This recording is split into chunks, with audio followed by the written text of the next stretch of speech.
Beautiful and lovely people, welcome to Kingdom Relationship Talks with Goody, and I am Goody Anthony.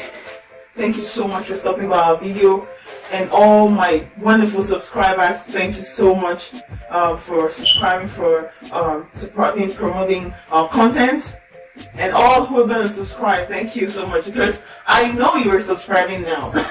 Alright, go ahead and subscribe, no pressure. Thank you so much. Thanks everyone.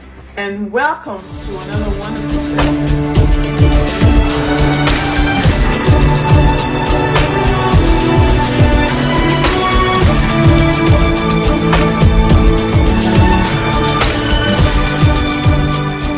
And today we're going to be talking about love versus will of God. Love versus will of God. So this topic actually emanated from a question that was raised by a particular guy after a relationship session I had with some young folks last year.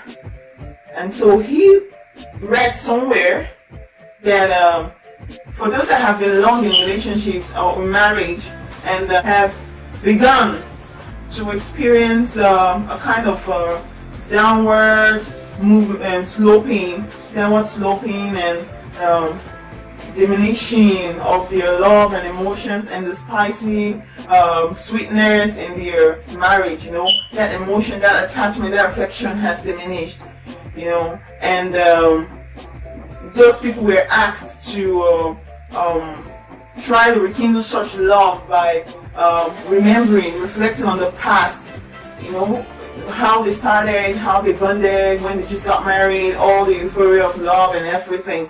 Remembering the past, what they did for each other, at that initial time.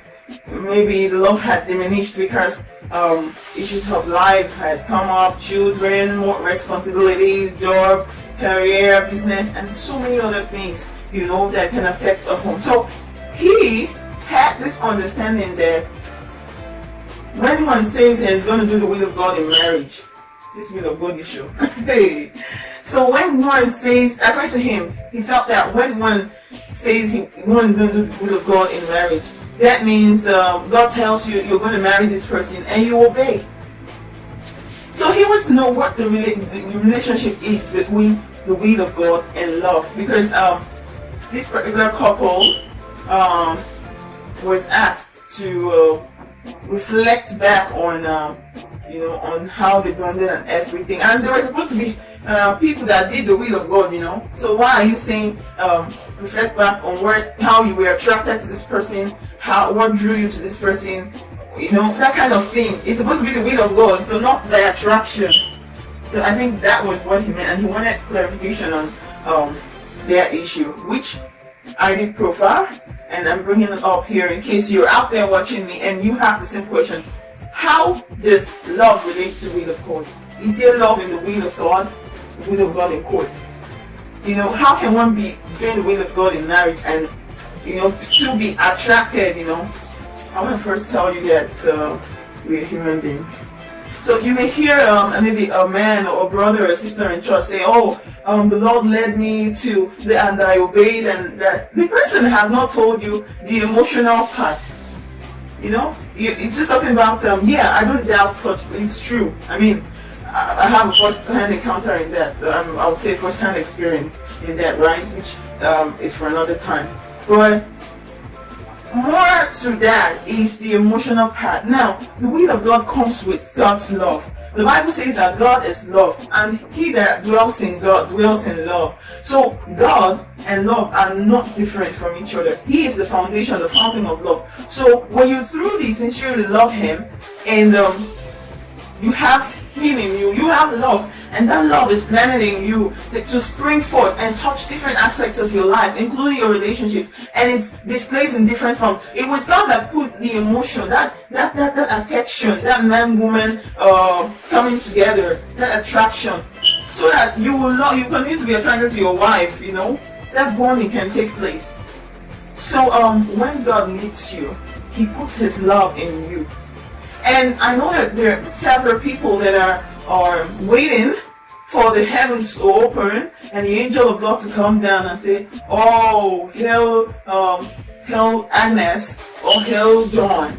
this is your will of God. This is your beloved husband from the throne of heaven.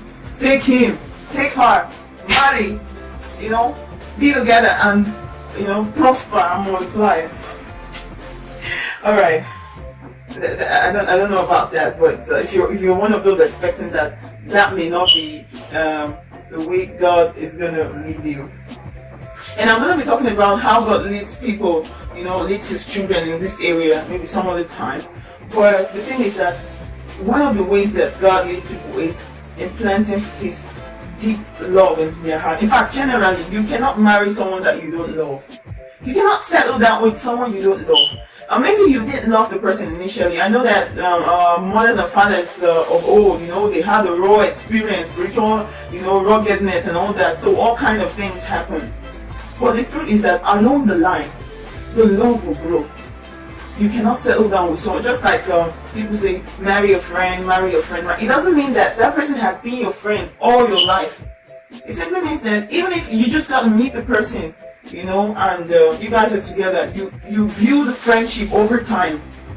You build friendship over time. It doesn't mean you guys, you must marry someone you've always. There are people that have done that and they turned into worse enemies.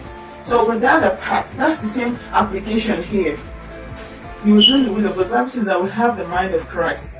The mind of Christ, which is love. Greater love had no man than this, than for a man to lay his life down for his friends. So that's the love of God. So that's the kind of love also. The place of your love comes from the place of your worship as a true believer. So there's no difference. And then secondly, I want to say that when this is a person that has been presented to you, or I would say when God has spoken or affirmed a relationship, and this is the person you're going to marry, and you've prayed, you've sought divine guidance and all that, and it's clear that everything is working towards this whole thing. You are seeing each other and you're in a relationship, you're calling thereabout, and you're going together. The truth is that God begins to amplify, I would say the love of God in you begins to amplify the wonderful sides of that person. The love of God in both of you brings out the best in both of you that you guys can see and be attracted to. And you're like, oh my God, so many people are talking about this person is this person is bad, but all you can see, and it's not just superficial, like you are ready to deal with these things, you're ready to stay with this person. It's a kind of amazing love. You're ready to build on this, build this relationship and then work on those things, those flaws people are talking about. You are ready to go the extra mile with this person because of the love of God. Just like Jesus was ready to go to the cross because of His love for us. That is how it is. So the love of God that accompanies His will amplifies the good part of us. So that's where you see things that people appreciate concerning one another. Oh, I love this about her. I love her, she looks good. I love her heart. I love the way she talks. And then you begin to see love. Oh, I love him. I love the way he comports himself. I love this about that. I love, you begin to love things, and then when you settle down, love has to be fed. So when they're saying, if you know that your love has diminished, remember those things you used to do in the early times, how you used to dress, wear skimpy dresses in front of each other, how you used to sing, how you used to hug, how you used to, be intimate, communicate, and be there for one another. It was just two of you then, So that is, when you're saying that is referring to that amplified version of each other you guys were seeing and which you guys were feeling, because love is a responsibility. You can't just say, oh, I've fallen in love. You will wake up, it will wake you up. Marriage will wake you up. Yeah?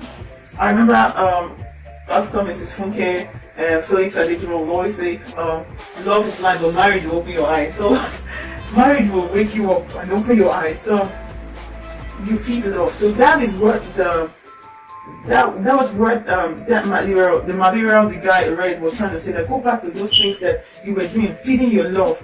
When the kids were not there yet, you didn't have so much engagement that everything just goes cold. Because the more you leave it like that without feeding it, it goes cold and it dies. So that is just it. You cannot have the will of God without love. The will of God is accompanied by His love. And so if God is leading you, if you're feeling maybe within your spirit you're feeling drawn to this person, and you say, could this be God? Or I'm hearing, but see, the truth is that you have to be careful of you know, what you think is of God. God said, God, and maybe one day I'm going to share my story with you all. So you have to be careful of what you think. You know, you're saying God said, I saw a dream. Come on, the enemy can infiltrate your dreams, and then you really don't have love for that person, and you say, no, I'll just obey. He says, marry, and I say, yes sir. No, God is not a bully or a taskmaster or someone that wants to cajole you into something that's not good for you. So he puts his love in your heart, and you want to be sure on the other hand that if there's this drawing between two of you, there's this leading, and you know, this person loves you, but you just seem to not like the person, and your reasons are based on superficiality. You want to carefully consider that. You don't want to say, oh, I don't love him, I don't love her, but you're trying to see that, oh, it's just superficial reasons that are making me not to really give myself in. You want to really reconsider that, and you refresh your mind and try to work on yourself, and you know, give room for love. I'm not saying be careless, open up your heart. I'm not saying opening up your heart to all and sundry, every passerby, but then the love of God comes with, you know, accompanies the will of God. They're not different. They're never different. Thank you so much for watching this video, and do ensure to lead someone to this video. Do ensure to share this video. Do ensure to show someone this video so that that person can learn and be blessed. And join us in our subsequent discussions. Let us know your feedbacks and all that you want us to talk about, to trash about, all your unanswered questions. My name is Louie, and I'll see you in the next